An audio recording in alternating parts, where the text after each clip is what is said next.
महादेव की कृपा है, श्रावण मास बड़ा अच्छा निकल रहा है। वर्ण नहीं कि सेव शिव सदा देव शंकरा सर्व दुख। ऐसे भगवान महादेव हैं जो भक्त के जीवन में किसी भी प्रकार का दुख नहीं रहने देते। कोई भाव से इनकी शरण में चल करके आ जावे, सर्व प्रकार से कल्याण कर देते हैं, आनंद कर देते हैं। संत्यज देव देवेशम लिंग मूर्ति महेश्वर। जिस प्रकार से दूध की पूरी शक्ति घृत में जाकर के समाहित होती है, उसी प्रकार से देवताओं की संपूर्ण शक्ति भगवान शिव के शिवलिंग में, शिव पिंडी में समाहित है। और जो नित्य भगवान महादेव के शिवलिंग का दर्शन करते हैं, पूजन करते हैं, तस्माद सदा पूजनीयो लिंग मूर्ति धरोहर। शिवलिंग में भगवान महादेव हैं, सेवनीयो विशेषण श्रद्धा देव सत्तम। दुनिया का इस लोक से लेके परलोक तक का एक भी देवता ऐसा नहीं है जो भगवान की शिव पिंडी का पूजन न करता हो। सर्वलिंगार्चना देव देवा दैत्यांश सत्तमा। यहाँ तक कहा जाता है कि दैत्य लोग भी भगवान शंकर की पूजा करते हैं। भव भक्ति पराये च भव प्रणव चेतसा। जो भव सागर से पार होना चाहते हैं, अपनी मृत्यु और जिंदगी को सुधारना चाहते हैं, भगवान व्यास लिखते हैं कि उन्हें आज से ही भगवान महादेव की पूजा को पकड़ लेना चाहिए। भगवान शंकर ऐसे हैं जो क्या क्या दे देते हैं। लिखा है कि धनम चतुष्ट पर्यंतम पौत्र पौत्रादि संतति। जब तक धरती पर समुद्र रहेगा, वर्णन है, जब तक धरती पर समुद्र रहेगा। नदियां एक बार के लिए लुप्त हो सकती हैं, लेकिन सागर लुप्त नहीं होता। नदियां लुप्त हो जाएंगी, पाप बढ़ेंगे तो नदियां लुप्त हो जाएंगी, लेकिन समुद्र तो लुप्त होता ही नहीं है। वो तो प्रलय के समय पर भी जिंदा रहता है। तो वर्णन है कि जब तक धरती पर समुद्र और पहाड़ रहेंगे, भगवान महादेव की पूजा करने वालों का परिवार तब तक धरती पर जिंदा रहेगा, उसकी वंश वृद्धि जीवित रहेगी। धनम चतुष्ट पर्यंतम, कंगाली नहीं बढ़ेगी, धन का अभाव नहीं रहेगा, वस्तुओं का अभाव नहीं रहेगा। पुत्र पौत्रादि संतति, परिवार में बच्चों की भी कमी नहीं आएगी। यह भगवान महादेव की बहुत बड़ी कृपा है।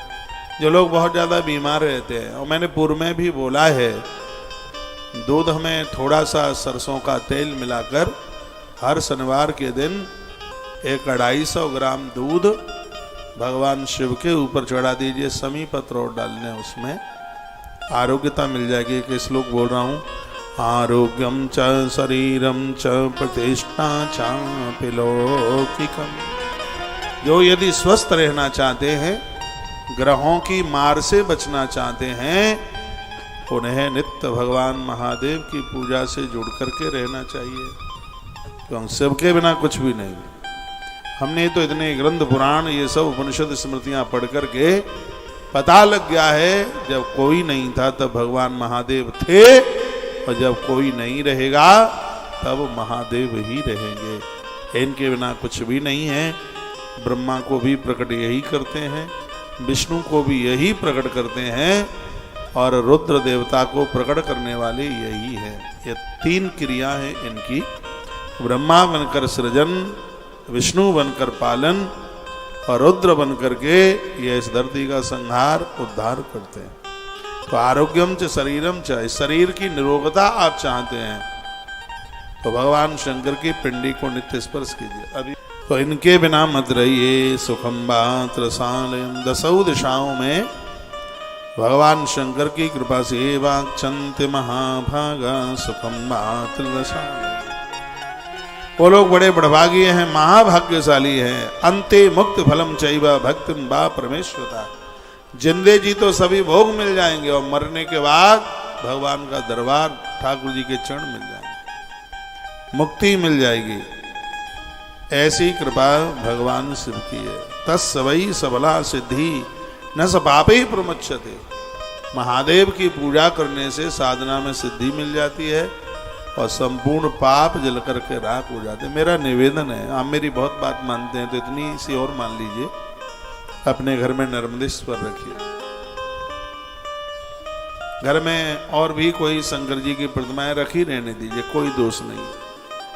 भगवान नर्मदेश्वर रखिए। कल ही की कथा में मैं निवेदन कर रहा था, जो भी कोई व्यक्ति नर्मदेश्वर भगवान की पूजा करता है, ऐसे व्यक्ति के चरण का दर्शन हो जाए, स्पर्श तो बहुत बड़ी बात हो गई, सिर्फ चरण का दर्शन हो जाए तो शंकर जी की पूजा करने का फल प्राप्त हो जाता है। कल मैंने यह विद्येश्वर संहिता के अध्याय नंबर 16 से चर्चा आपसे करी।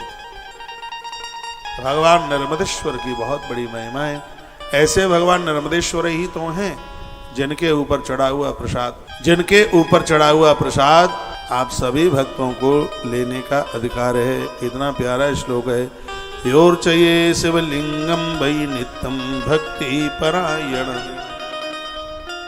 आप भगवान शंकर के पास बैठ के लिंगाष्टक का पाठ जरूर किया करें।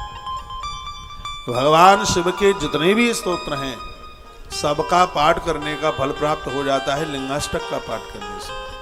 शिव अति प्रसन्न होते हैं लिंगाष्टक का पाठ करके। इसलिए तो अभिषेक के बाद में हम रोज यहाँ 3 बार लिंगाष्टक का पाठ करते हैं। यो अर्चये शिवलिंगम वै नित्यम भक्ति परायण।